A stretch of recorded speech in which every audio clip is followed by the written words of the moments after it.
Imagine o que o Banco Itaú e o Banco Bradesco representam para a economia brasileira. Consegue visualizar na sua cabeça o tamanho da importância deles? Perfeito. Eu quero que você pegue agora essa mesma importância e aplique isso para a China Evergrande e também para a Country Garden. Essas duas empresas não são dois bancos, mas são as duas maiores construtoras da China. É como se fosse o Itaú e o Bradesco chinês da construção civil. No topo histórico, ou seja, do ponto máximo que chegou uma ação da Evergrande lá em outubro de 2017, até o momento que nós estamos conversando agora, as ações derreteram simplesmente mais de 99%. E a Country Garden não é muito diferente. Do topo histórico até hoje, as ações caíram mais de 95%. E ontem, segunda-feira, e hoje, terça-feira, nós tivemos atualização dessas duas empresas. Os credores da Evergrande estão alertando o mundo inteiro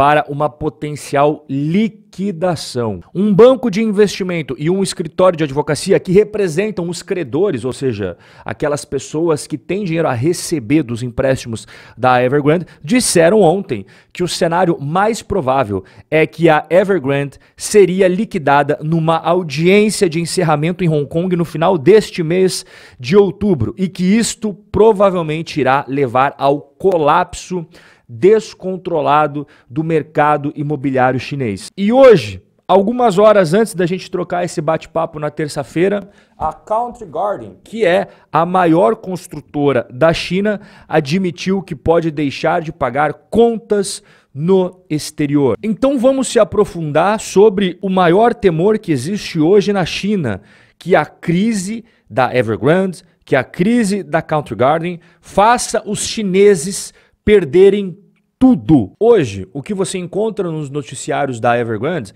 é que a empresa tem um prejuízo combinado de 81 bilhões de dólares nos dois últimos anos, 2021 e 2022, e que hoje possui 300 bilhões de dólares em dívidas. Ou seja, fazendo a conversão aqui, 1 trilhão e 500 bilhões de reais em endividamento. Isso nós estamos falando apenas de uma empresa. E para ilustrar isso de uma forma melhor, que seja mais perceptível para você ver que existem milhões e milhões de pessoas passando por esse problema, eu trago aqui o relato que a BBC colheu de um casal de idosos chineses. Em 2021, antes da Evergrande começar a apresentar os primeiros sinais de problemas, a Guo Qinhan e o seu marido compraram um apartamento na planta para o seu único filho. Pois bem, esse casal, que possui quase 60 anos de idade, deu a entrada de 150 mil reais, eu já fiz a conversão para facilitar a sua vida aqui, neste apartamento. Esse casal de idosos também se planejou para usar, presta atenção como as coisas na China são bem diferentes do Brasil, para usar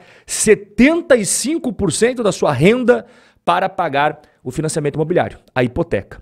E a previsão inicial era de que pegariam as chaves em dezembro de 2023. Bom, o que você acha que aconteceu? A pior coisa que pode acontecer para quem compra um imóvel na planta.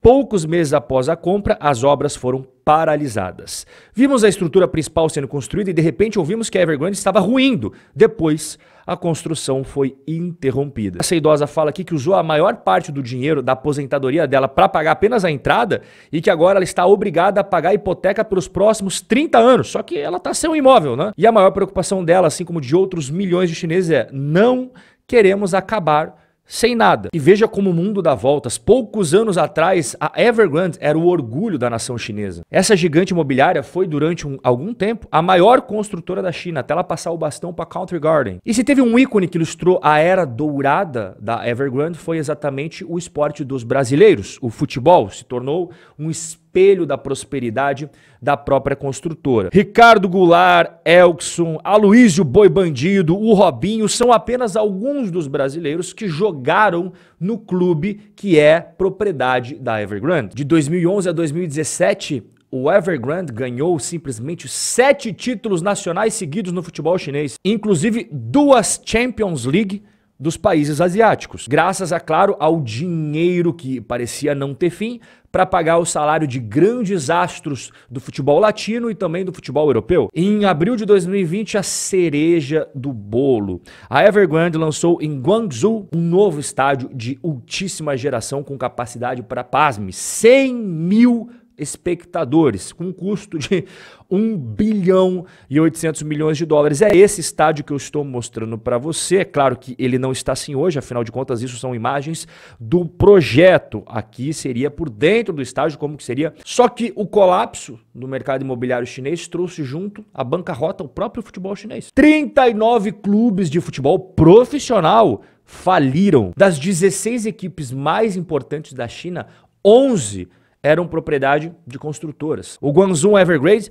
que foi durante uma década o maior vencedor do futebol chinês, inclusive chegou a ser rebaixado no ano passado. E esse estádio que estava parcialmente construído, sabe qual o fim que teve ele? Ele foi confiscado pelo governo como garantia de pagamento de algumas das dívidas da construtora. Os problemas da Evergrande repercutiram no futebol chinês, mas eles não acabam por ali. Pelo contrário, eles afetam muito mais a vida das pessoas do que apenas no futebol. Hoje, estima-se que 1.500.000 clientes da Evergrande estão com casas inacabadas, só que eles desembolsaram valores. O setor imobiliário representa 30% do PIB chinês e 80% da riqueza das famílias da China está no mercado imobiliário. As construtoras chinesas juntas devem apenas para fornecedores. Veja, eu estou falando apenas fornecedores, não estou falando de empréstimos bancários, debêntures, nada disso. Elas juntas estão devendo 390 bilhões de dólares. A gravidade da crise é tão grande que a Country Garden, que hoje é a maior construtora da China, está correndo sérios perigos. Nos últimos bate-papos eu mostrei para você que ela está vendendo o almoço para comprar a janta, só que isso, claro, não tem como terminar bem. Tanto é que hoje, como eu falei no começo do nosso bate-papo, ela admitiu que pode deixar de pagar as suas dívidas negociadas em dólar. A maior incorporadora imobiliária da China, a Country Garden, está com dívidas acumuladas de 196 bilhões de dólares. Imagine, né? Vai somando a dívida da Evergrande, vai somando a dívida da Country Garden e vai somando também com aquilo que eles devem para os fornecedores. Ela anunciou nessa terça-feira que não espera ser capaz de cumprir os seus compromissos de pagamento no exterior, ou seja, as dívidas em dólares dentro do prazo. E a conclusão de tudo isso é que nós podemos esperar que este cenário que eu vou te mostrar agora se torne cada vez mais comum no mercado imobiliário chinês. Caso você tenha curiosidade, depois entre no seu Google e digite Kangbash District, que fica aqui no interior da China, na região, digamos, podemos chamar de estado, entre aspas, de Ordos. E essas são imagens desta cidade que é conhecida como uma grande cidade fantasma. Aqui são turistas fazendo fotos, porque não passa nenhum carro, então eles não têm que se preocupar para não sofrerem eventuais acidentes. Essa cidade que você está vendo aqui, ela foi projetada, arquitetada por esse planejamento central que existe no governo chinês para que seja a moradia de 1 milhão de habitantes chineses. Ocorre que hoje a população não passa de 50 mil pessoas. E eu estou dando exemplo de apenas uma cidade fantasma. Existem inúmeras outras que, inclusive, a gente já conversou em outros bate-papos aqui. E, infelizmente, esses chineses que temem perder tudo o que tem no mercado imobiliário, infelizmente, vai se concretizando a cada dia que passa.